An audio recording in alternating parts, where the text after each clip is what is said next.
side that needs to be a conversation of mental wellness, of encouragement.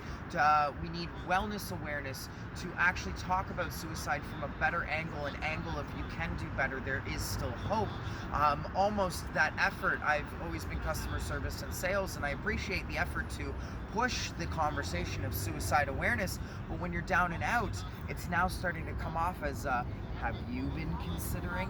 So there are a lot of issues that mental health has never had its chance to actually speak for ourselves, and it is time. The doctors are starting to say they need the feedback.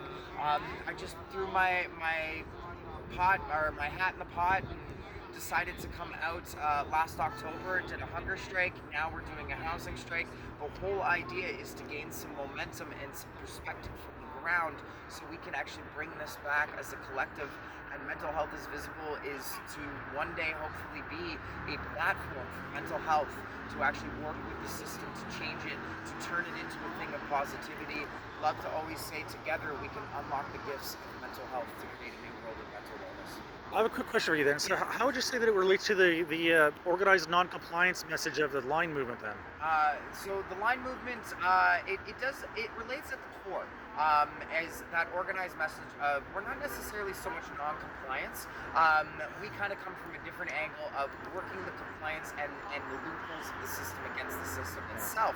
There's so many ways to get tiptoed with legislation. Where we come into the play with lockdown is very simply the measures put in place of absolute mandates and controlling the actual lockdown itself. All these things have exacerbated the mental health issue that I originally started coming out to fight for last October. The suicide, the overdose, famine now becoming a thing, the lack of financial, the skip over of CERB to other benefits is going to leave so many people in so much jeopardy, looking at their cupboards because of lack of financial assistance. And we got too comfortable, and now it's shifting into a place of what do we do? There's a large sector of ODSP that is left in the wings, not on their payments, waiting for things to kick up, now fighting with their workers.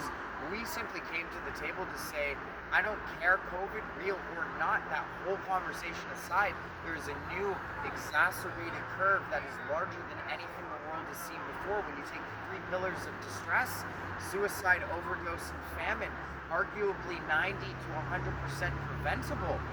Just if we work together in this true caring, I see everyone around the world is really wanting to care, and this selfish form of caring starts coming from this desire to care instead of simply just caring.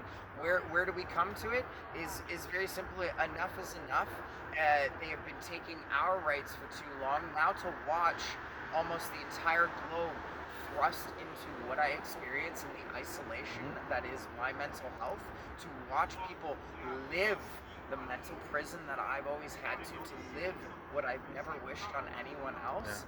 I mean, it was natural to come to the table and fight. You know what? Thanks for talking to me for today then as well. Very much appreciate what your words and also the struggle you're going through. It's for all of us, and I really appreciate that. Thank you.